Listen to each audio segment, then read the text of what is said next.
And then I want to share with you the stories of how carving nature scenes on leather really became my passion and how that has changed over the years. So again, I hope you enjoyed the challenge. It was a lot of fun. It was the first time I've ever done something like that. I hope you really enjoyed it. Please remain in the group and continue to post things about nature. That's what it's all about, sharing, giving ideas, inspiring each other, showing us beautiful things. I mean, I do have to say sometimes just seeing a beautiful picture, you know, when things are not going right, helps make your day. Hearing a loon is what does it for me, and I'll get to that in a minute.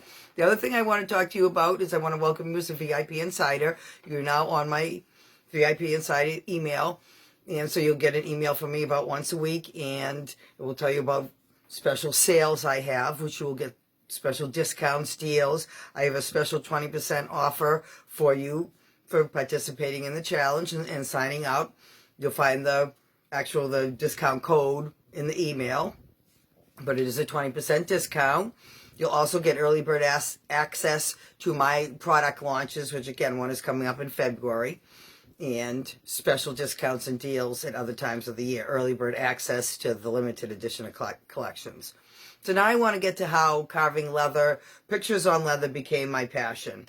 I've been working with leather since 1977. I am completely self-taught. I discovered leather by accident, and that's another story which I'm going to save for another day.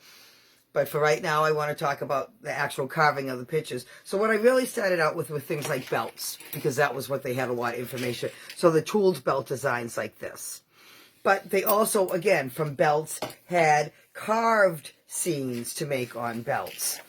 So they had things like this. Now, this one is not anything finished. This is the outline. You can see trees. There is some animals along. There's some deer and the squirrel there.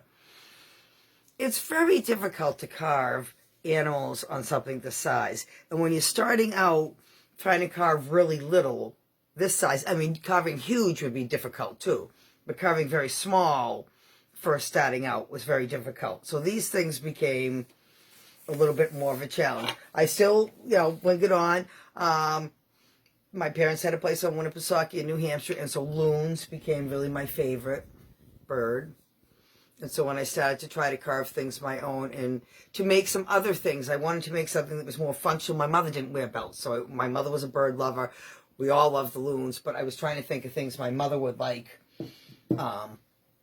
Other than that, so she always, notepads, writing shopping lists back then. This was before computers, so you wrote things on a piece of paper or whatever. So a notepad, a shopping list, things like that were things I used to make back then. But carving the pictures on the books. This is my notebook from 1978. Again, what I was calling my, I wasn't in a real business then. It was a hobby. It has pictures of things that I've made back then. I mean, these are all book covers and lots of things, if you look through this, have loons on them because they are my very favorite. As you can see, it was on that book. And for many, many years, I did lots of things with loons. Tennis bag for my father. This was made in 1980. Picture still looks beautiful.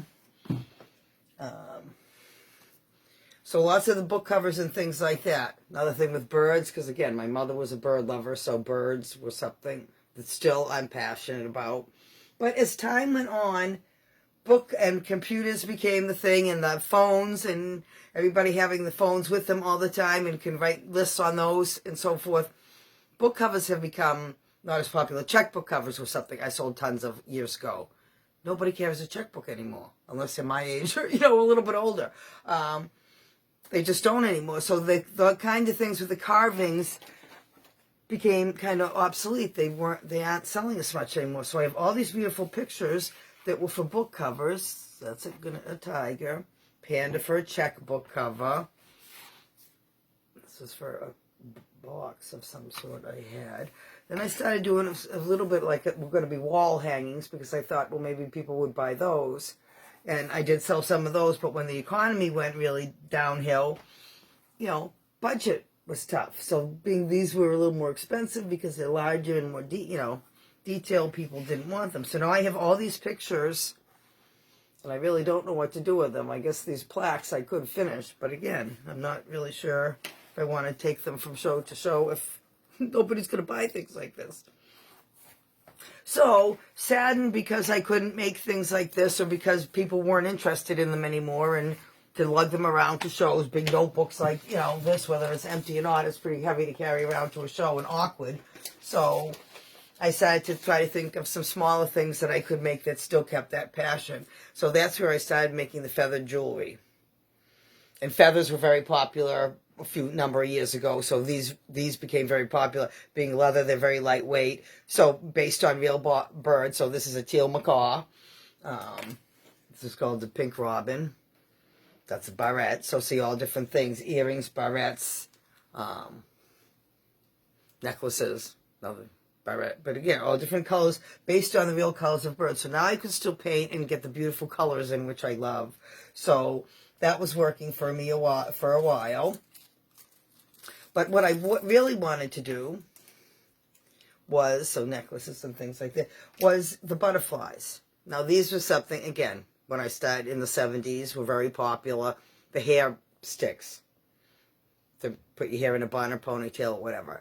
But this is the only shape you could get them in. And again, it's thick leather. There's no way in the world that I could cut a fancier, more detailed, a realistic butterfly shape out of a thick leather like this without, you know, snipping into the corners and ruining it.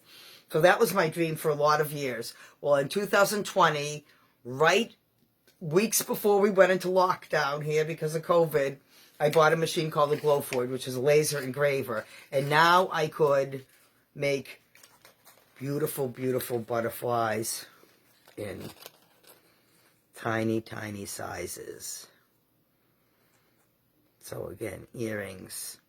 I can cut the tiny details. If I can draw the butterfly, I can scan the pattern, and I can make it in any size.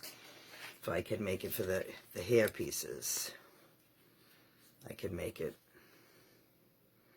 you know, so again, still, most of my things are based on nature. Leaves, butterflies, feathers, a whole array of other things that I started making because, again, I could get some of my painting in, which is what I really, truly love to do. The painting, so these are little decorations, ornaments. I had these in different sizes, so some of them were larger for wall hangings and so forth. So things like that. So that's kind of, you know, appeasing me. I still love the pictures. I'd love some suggestions on what to do with those pictures. Should I make them into wall hangings, you think? One of them I know that was this shape, except it had cardinals on it. I made it into a beautiful red tote bag with a red leather tote bag, and had the picture of the cardinals. The male and the female was sitting on the nest, and the male was up in the tree behind it and so forth. And that was a beautiful piece. And it was really going to be a wall plaque to begin with. It was that same shape, but I made it into the pocket, or it was wider, into the pocket on the front of the bag. If you have any other suggestions, I'd love to hear them. That's going to wrap it up for now. So stay tuned. Next week, I'll be telling you the story of how my passion with leather started with a $2 book.